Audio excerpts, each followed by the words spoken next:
आज जनपद बस्ती के बेसिक शिक्षा अधिकारी कार्यालय के परिसर में आयोजित इस मिशन प्रेरणा गोष्ठी और इस कार्यालय भवन के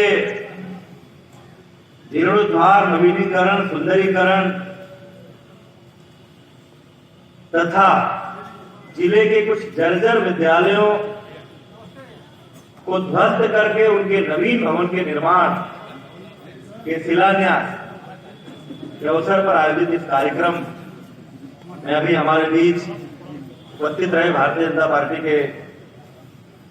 जिलाध्यक्ष, हमारे छात्र जीवन में एपीएम पीजी कॉलेज में हमारे सीनियर रहे आदरणीय महेश शुक्ला जी, जनपद की प्रभारी जिलाधिकारी, प्रशासन के अन्य अधिकारीगण, बेसिक शिक्षा विभाग के से जुड़े हुए सभी हमारे अधिकारीगण, सामने उपस्थित हमारे सभी सम्मानित शिक्षकगण,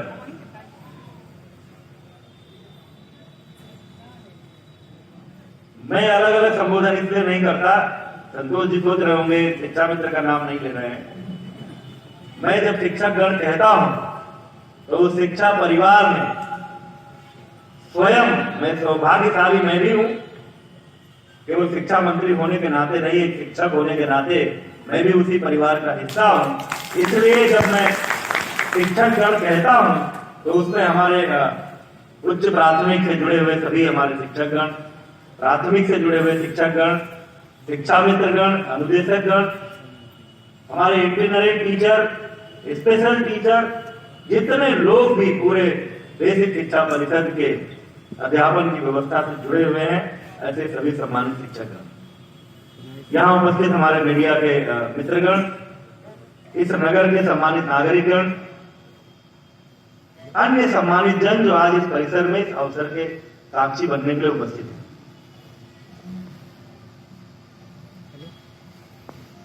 वास्तव में बस्ती, अभी अध्यक्ष जी कह रहे थे, मेरे लिए थोड़ा अटपटा लग रहा था यहाँ पर आना और इस तरह से माल्यार्पण से स्वागत होना और अतिथि जैसा व्यवहार करना,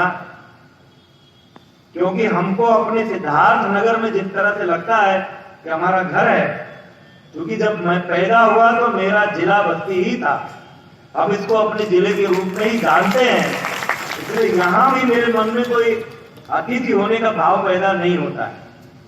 इसलिए जब नारा लगा रहे थे हमारे मित्र जो हमारे साथ पढ़े भी हैं, तो इसीलिए मैं इनको कह रहा था कि कम नारा लगाइए, सब अधिकारी बैठे हैं, कोई कार्रवाई ना हो जाए क्योंकि मैं जानता हूं, सबके उत्साह को समझ सकता हूं। यहां बैठे हुए अधिकांश लोगों में जो इस विभाग में शिक्षक के रूप में जुड़े हैं, वो भी, जो नहीं जुड़े हैं वो भी,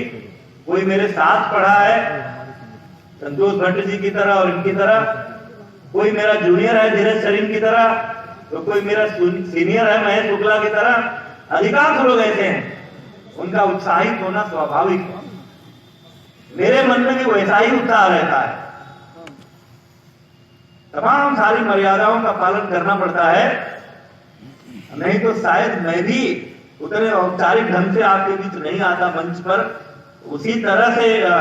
हंसते खेलते एक दूसरे को गले मिलते हुए आता, लेकिन फिर ज्यादा समय लग जाता कई कार्यक्रम। तो मैं बिल्कुल ही ना तो यहाँ अतिथि के रूप में आपके बीच में हूँ और ना ही मंत्री के रूप में आपके बीच में। तो मेरा घर है, आज अपने घर को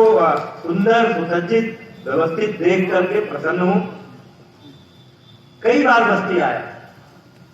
स्वाभाविक रूप से जब किसी जिले में जाता हूँ तो किसी स्कूल का या बेसिक शिक्षा अधिकारी कार्यालय का या किसी डीआरसी कार्यालय का निरीक्षण करता हूं,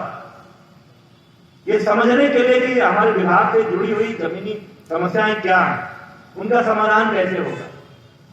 बस्ती आता था, इसी सड़क से गुजरता था तो कभी कभी मन होता था कि अचानक गाड़ी मोड़ दूं, जरा बेसिक शिक्षा अधिकारी कार्यालय का भी निरीक्षण कर लूं, लेकिन यहीं सामने एपीएम पीजी कॉलेज में पढ़ाई करते समय इस कार्यालय की दुर्दशा को देख चुका था। मुझे पता था कि जिस दिन इस कार्यालय का निरीक्षण करूंगा तो अखबार में एक खबर बनेगी, और वो खबर यही बनेगी कि मंत्री बेसिक शिक्षा अधिकारी बस्ती इस कार्यालय की दुर्दशा देखकर नाराज हुए, इनको फटकार लगाई, उनको फटकार लगाई, यही खबर बनेगी। और मैं अपने बस्ती में ये खबर नहीं बनाना चाहता। खबर बनने से समाधान भी नहीं होता। थोड़ी देर के लिए लोगों को पढ़कर लगता है बड़े कड़क मंत्री हैं, उन्होंने निरीक्षण किया, कार्रवाई का निर्देश दिया, क्योंकि मैं जानता था कि किसी एक अधिकारी के कारण ये दुर्दशा नहीं। जिस समय निर्माण हुआ नए भवन का, उस समय भी इन सब चीजों पर ध्यान नहीं दिया गया। काम शुरू हो गया उस भवन में, तब भी इन सब चीजों पर ध्यान नहीं दिया गया। पिछले जो बीएसए थे उनसे मैं कई बार, क्योंकि चाहे ना चाहे बस्ती के बीएसए को हफ्ते में एक बार दो बार हमसे मिलना पड़ता है, क्योंकि हमारा रास्ता यही है। हम चाहते नहीं तो आकर मिलें, लेकिन लोगों को रहता है मंत्री जी जिले से जा रहे तो मिलना चाहिए, कहीं विक्रम जोत या कहीं चौधरी ढाबा, कहीं ना कहीं तो चाय पीते हुए मुलाकात हो जाती। मैं पिछले बीएसए से भी कहता था कि आप सारा काम छोड़कर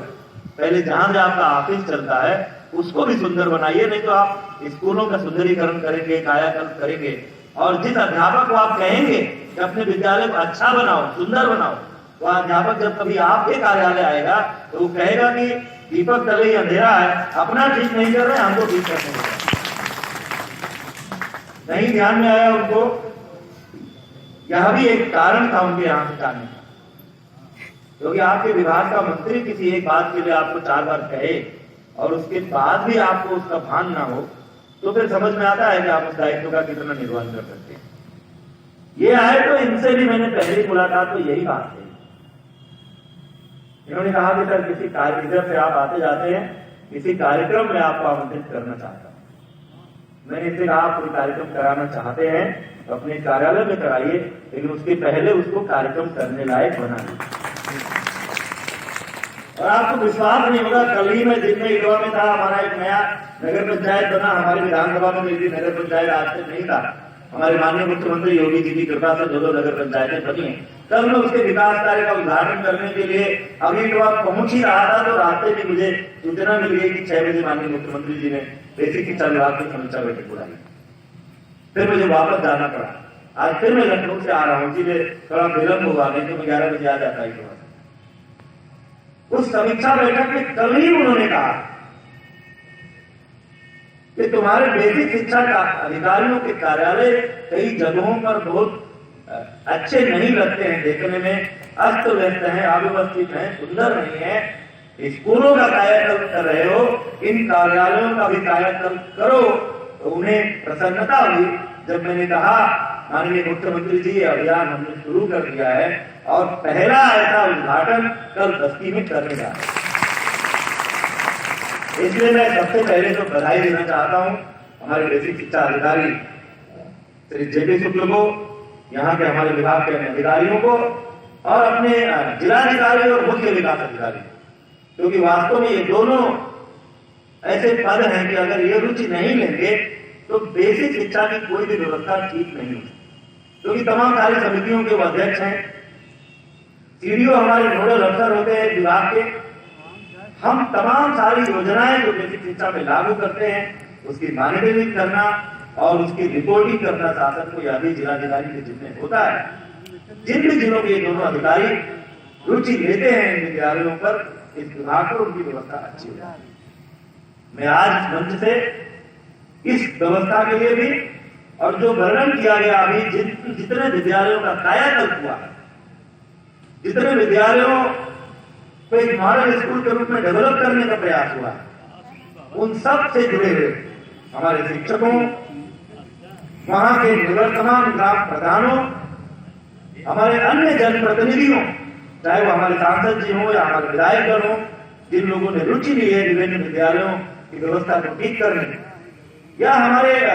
समाज के ऐसे लोग जिन्होंने दान किया है, किसी ने कहीं स्मार्ट क्लास दिया है, किसी ने कहीं आलू की मशीन दी है, किसी ने कहीं फर्नीचर दिया है, उन सब लोगों को और हमारे मीडिया के मित्रों को, मुझे हर जिले से पत्रकार मित्रों का टेलीफोन आता है, साहब हमारे ब्लॉक के इस गांव की विद्यालय की स्थिति अच्छी नहीं है, जरा आप इस पर भी ध्यान देते तो ठीक होगा। या जहां कहीं कोई हमारा अध्यापक अच्छा प्रयास करता है विद्यालय सुंदर बनाने का, मुझे प्रसन्नता है कि 1.5 साल पहले जो विभाग अक्सर अखबार में छपता तो था हमारा विभाग एक ऐसा विभाग है जो रोज छपता है,